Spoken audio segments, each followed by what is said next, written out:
it's good to learn some words, because words are what people communicate with. If you don't know what they're talking about, you won't understand. So dictionaries are useful. Also, you can make notes on paper on things you need to learn. And you can just read these notes that you made again and again and again.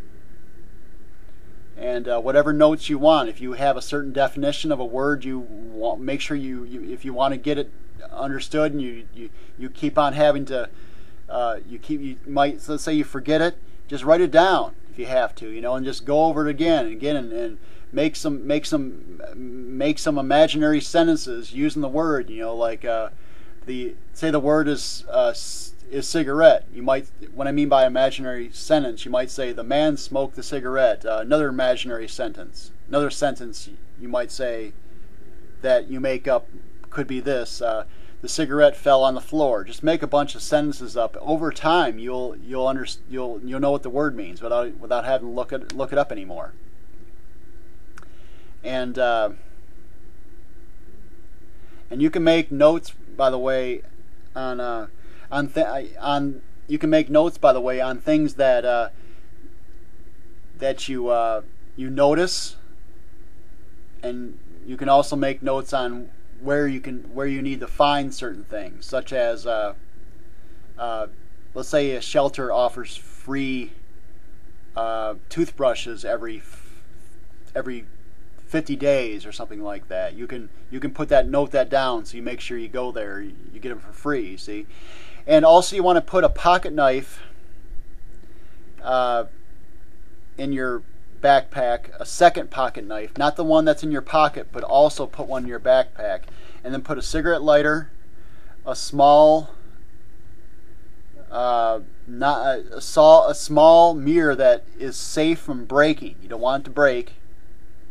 So you want to have one of those types that you can cover up the mirror with so it doesn't break. And then that's good for women with makeup and putting makeup on and stuff like that.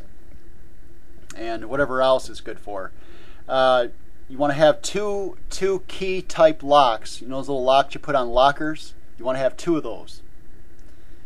And you can put some money in there. So if someone robs your pockets, they're not going to get it all. And if you have a lot of money, if you happen to have the situation, put it in the bank. And don't talk about the people that are homeless, because some of them will very often try to see if they can get it in various ways.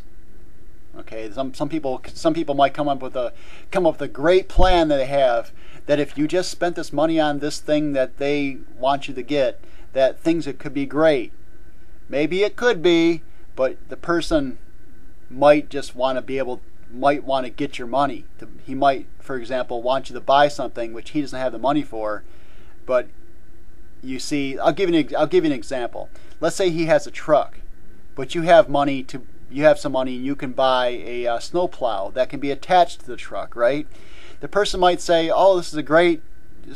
You can get that. We can work as a group and stuff like that. This would be all." You can tell that he's not normally like this. How cheerful he's being right now, and he's kind of. You can also tell he's kind of just pushing it. Kind of just creating this. Trying to convince you. And he's being sneaky about it.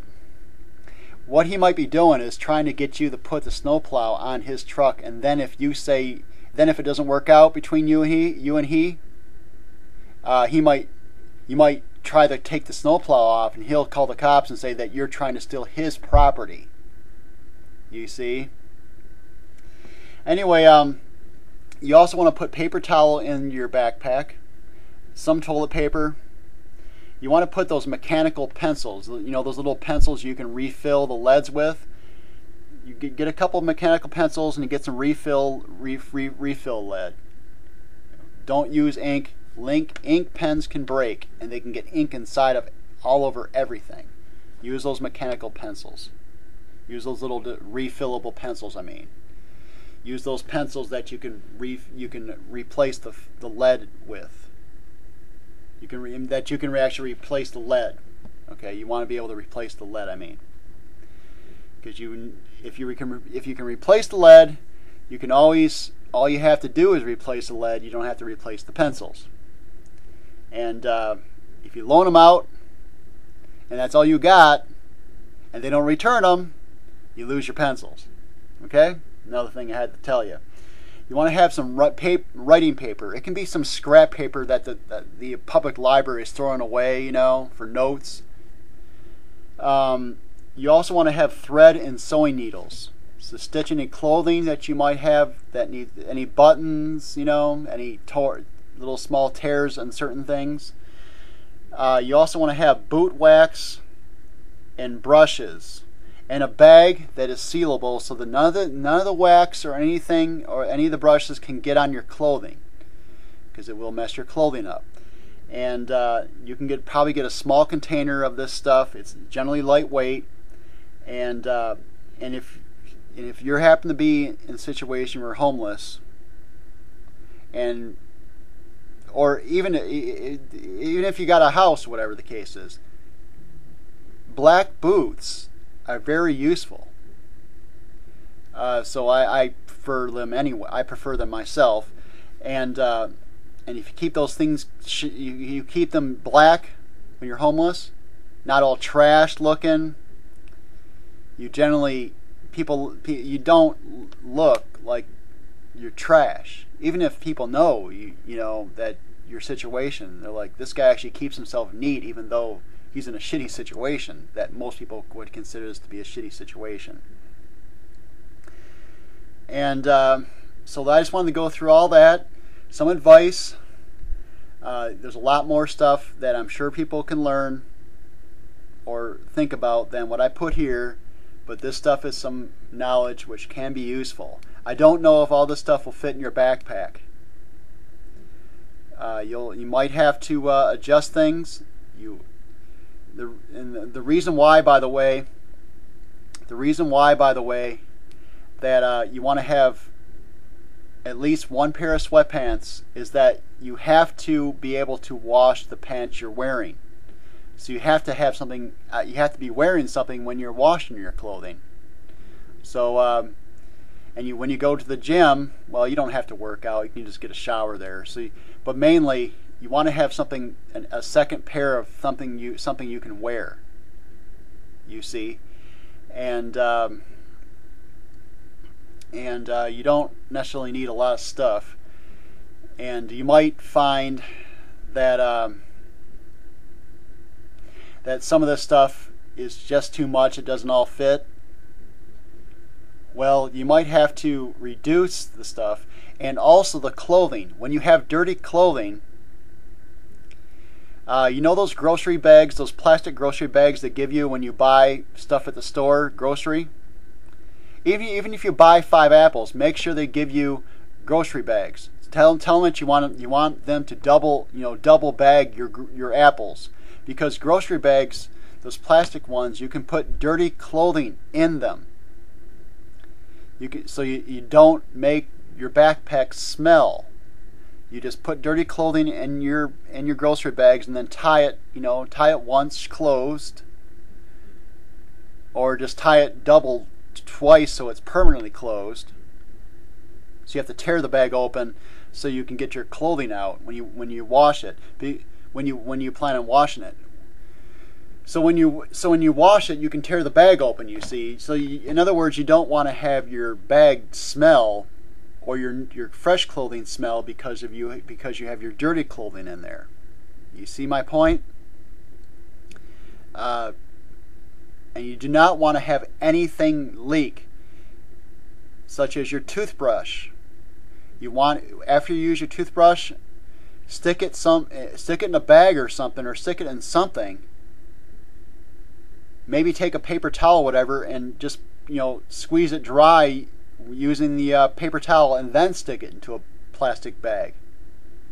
You do not want liquid flopping around inside your backpack, because occasionally you're probably going to have to wash this backpack. So you do not want to. You want to limit that as much as possible. There's really not too many things that you would have to, take this, the stick next to your laundry machine when you're washing your backpack. But, per this list, there's not too many things. But you don't want to have to wash your backpack too much, because it is noticeable that you have all these things inside your backpack when you take them out to wash when you take them out to the laundromat to wash your backpack.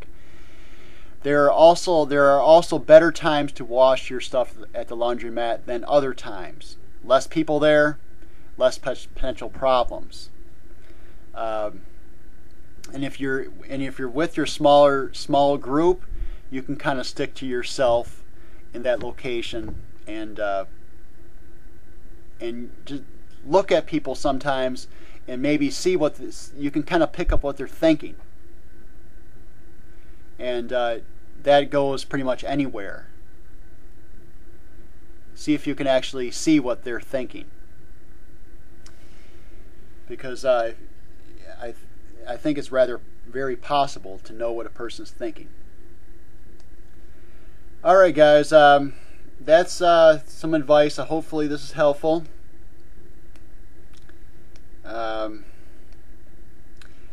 Additional advice, personally, because I have to give this advice because I have found it useful, is that any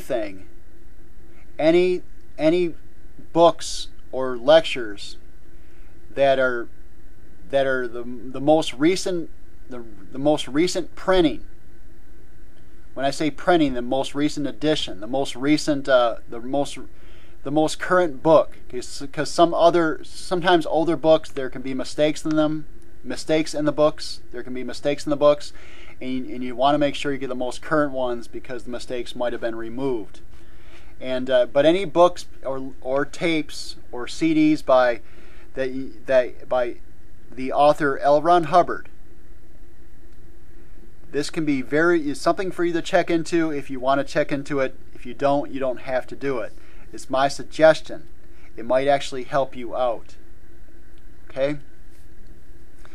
And if, by the way, if you're a Christian, I don't think there's anything. I think that you can still have your beliefs. I don't think Christ would be against. I personally highly think that.